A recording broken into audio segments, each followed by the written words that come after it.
Assalamualaikum warahmatullahi wabarakatuh. Kita akan bahas mengenai porifera. Perkenalkan, kami dari kelompok 1 dan berikut adalah nama-nama dari anggota kelompok kami.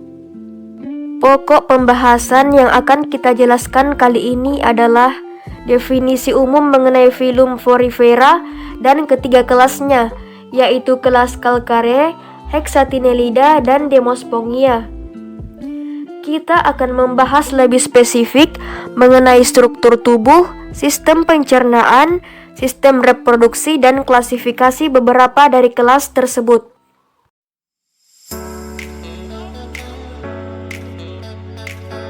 Sebelum mempelajari mengenai porifera dan ketiga kelasnya secara spesifik, terlebih dahulu kita harus mengetahui bagaimana sih karakteristik dari porifera. Nah, karakteristik dari porifera yang pertama adalah memiliki bentuk yang berpori atau ostium.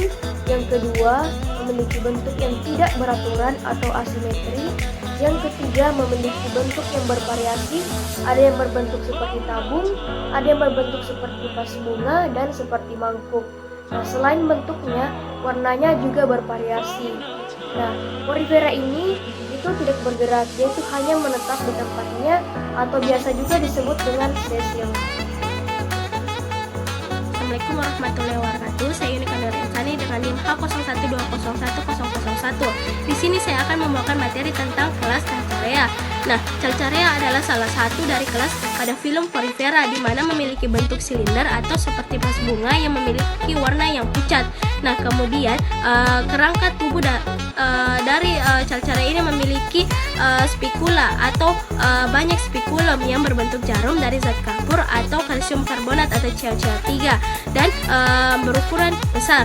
Nah, kemudian pada slide selanjutnya bisa kita lihat bahwa struktur dari tubuh Calcareae ini memiliki tipe arah aliran air yang berbeda-beda. Yang pertama ada sconoid, kemudian ada sikonoid, kemudian ada leukonoid. Nah, kemudian perlu diketahui bahwa Calcareae ini merupakan spons yang hidup di laut. Nah, spons ini memiliki kerangka spikula dari zat kapur yang tidak terdiferensiasi menjadi megaskeleres dan mikroskeleres. Nah, bentuk spons ini bervariasi dari bentuk yang menyerupai vas dengan simetri yang radial hingga bentuk-bentuk koloni yang membentuk bangunan serupa anyaman dari pembuluh-pembuluh yang kecil hingga lembaran dan bahkan ada yang mencapai bentuk-bentuk yang raksasa.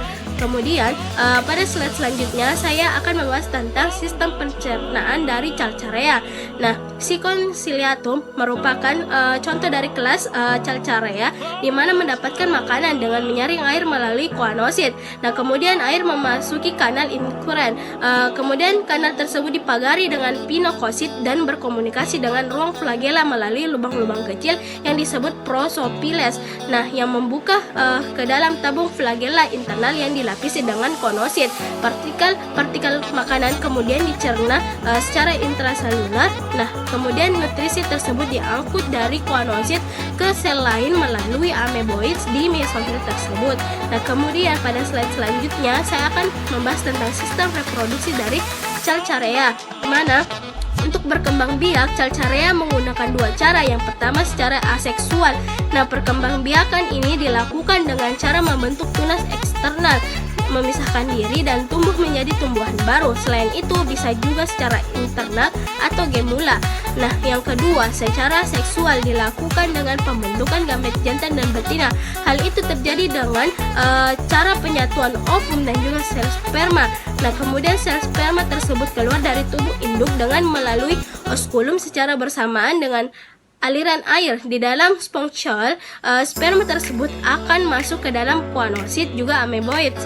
Nah, sel ameboids tersebut memiliki fungsi membawa sperma itu menuju sel telur di dalam mesohil. Setelah itu, ameboids beserta dengan sperma akan menabur dengan sel telur sehingga terjadi yang namanya pembuahan. Kelas selanjutnya yang akan kami bahas dari filum porifera adalah kelas Hexactinellida. Hexactinellida ini merupakan salah satu kelas dari filum porifera yang memiliki ciri-ciri berbentuk seperti radial simetri atau silindris, ada juga yang berbentuk seperti gelas, guci, maupun ada yang bercabang. Nah, ketinggian rata-rata dari Hexactinellida ini sekitar 10-30 cm, tetapi ada juga Hexactinellida yang dapat tumbuh lebih besar. Hexactinellida ini pada umumnya hidup pada kedalaman sekitar 200 sampai 1000 meter. Tetapi ada juga yang ditemukan di zona abisal. Hexactinellida ini memiliki rongga sentral yang sangat luas sehingga dapat dilewati oleh air dan juga memiliki warna yang pucat. Nah, untuk selanjutnya kita akan membahas mengenai kerangka dari Hexactinellida. Kerangka Hexactinellida ini seluruhnya terbuat dari spikula yang mengandung silikat atau kersik, di mana spikula dari Hexactinellida ini terdiri dari 3 duri perpendikular yang membuat spikula ini juga memiliki 6 titik sehingga disebut sebagai hexaksin, yang pada umumnya menyatu sehingga membuat Hexactinellida ini memiliki kekakuan struktural yang berbeda dari kelas porifera lainnya.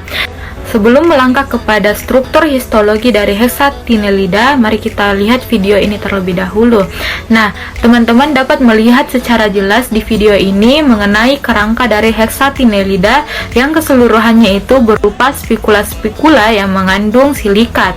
Nah, adapun jenis dari Hexactinellida yang lainnya dapat kita juga lihat secara jelas adanya spikula-spikula yang sangat banyak pada jenis tersebut.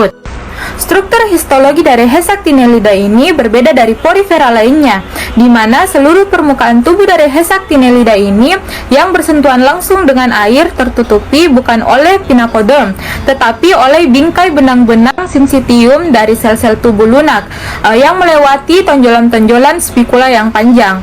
Nah, kemudian ada pula tipe saluran air pada Hexactinellida merupakan tipe sikonoid, di mana nantinya air akan masuk ke dalam tubuh Hexactinellida melewati ruang di untaian sinsitiumnya. Kemudian kita dapat melihat gambar pada slide, di mana gambar tersebut merupakan perbesaran dari benang-benang sinsitium. Selanjutnya, di dalam sinsitium ini terdapat unit fungsional yang mirip dengan kaunosit, yang juga terdapat di kelas porifera lainnya. Tetapi unit-unit ini sangatlah kekurangan inti sel, sehingga lebih disebut sebagai collar bodies daripada collar cells. Hexactinellida ini juga berflagela. Pergerakan dari flagelanya ini menyebabkan aliran air melewati Hexactinellida. Hexactinellida ini juga tidak memiliki struktur saraf, sehingga mereka mengirimkan sinyal-sinyal listrik di seluruh tubuhnya melalui sinsitiumnya. Nah, adapun selanjutnya pembahasan mengenai sistem reproduksi dari Hexactinellida. Dari literatur yang kami dapatkan, hanya sedikit yang diketahui mengenai proses reproduksi dari Hexactinellida ini, di mana proses reproduksi dari Hexactinellida ini dimulai pada saat sel sperma ditransfer ke organisme lain melalui air, di mana kemudian sel sperma ini akan membuat jalannya sendiri untuk menuju ke sel telur. Kemudian setelah pembuahan terjadi, maka larva akan diinkubasi selama waktu yang relatif lama, sehingga mereka bahkan membentuk spikula dasar sebelum dilepaskan sebagai larva parenkimela. Hal ini berbeda dari larva porifera lainnya yang jarang mempunyai flagela atau alat gerak. Nah, setelah larva ini sampai ke dasar laut, maka larva ini akan bermetamorfosis lagi dan kemudian Hexactinellida dewasa akan mulai tumbuh. Materi selanjutnya dan merupakan materi terakhir yaitu sistem pencernaan dari Hexactinellida, di mana sistem pencernaan Hexactinellida ini adalah sistem pencernaan intraseluler, yaitu pencernaan yang terjadi di dalam sel, di mana air dan plankton nanti akan masuk melalui ostium, kemudian disaring di mikrofili sel koanosit, kemudian plankton ini akan dicerna di dalam sel koanosit, dan kemudian pencernaan ini, hasil dari pencernaan ini nantinya akan disebarkan melalui sel amoebosit. Nah, sekian dari penjelasan terkait kelas Hexactinellida oleh saya. Selanjutnya adalah demospermia. Nah, yang akan kita bahas yang pertama adalah struktur tubuh dari Demospongia. Porifera yang termasuk Demospongia itu memiliki kerangka tubuh berupa spikula silika atau serabut spongin. Nah, tipe saluran pada tubuh Demospongia ini adalah leukonoid atau berbentuk irregular. Untuk materi selanjutnya adalah sistem pencernaan pada Demospongia. Maka dari itu saya serahkan kepada pemateri selanjutnya. Bismillahirrahmanirrahim. Perkenalkan, nama saya Nur Husnul Khotimah. Di sini saya akan menjelaskan mengenai sistem pencernaan dari Demospongia. Seperti yang kita ketahui bahwa Demospongia merupakan salah satu kelas dari filum porifera, yang dimana sistem saluran pencernaannya belum diketahui secara pasti.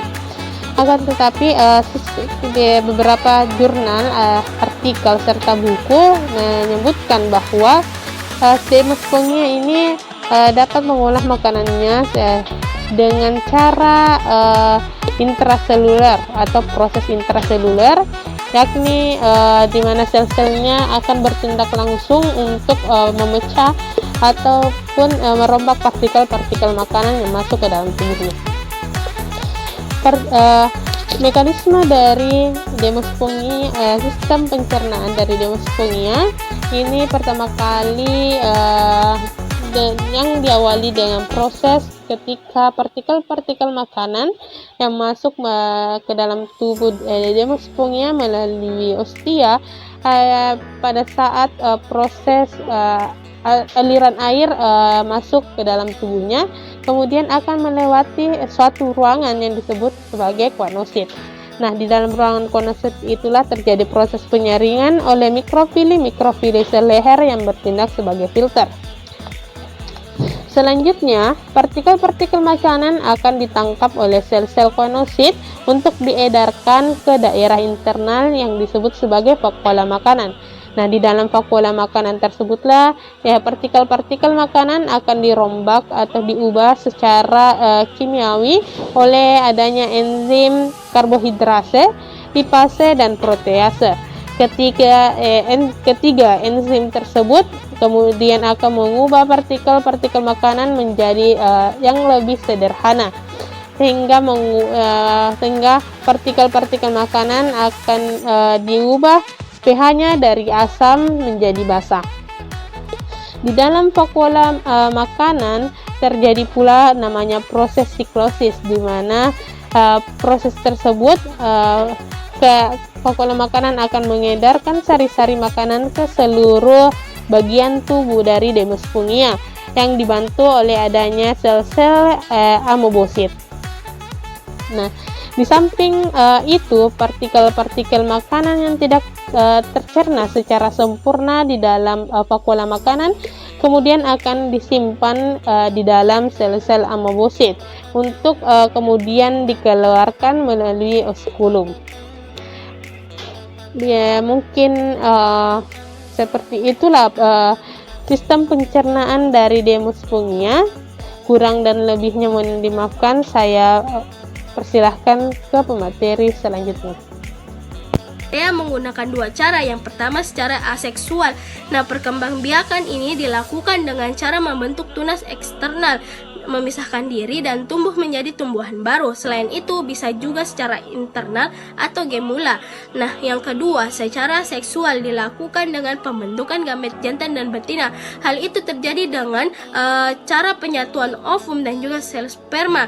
Nah, kemudian sel sperma tersebut keluar dari tubuh induk dengan melalui oskulum secara bersamaan dengan aliran air. Di dalam spongiole, sperma tersebut akan masuk ke dalam koanosit juga ameboids. Nah, sel ameboids tersebut memiliki fungsi membawa sperma itu menuju sel telur di dalam mesohil. Setelah itu, ameboids beserta dengan sperma akan melebur dengan sel telur sehingga terjadi yang namanya pembuahan.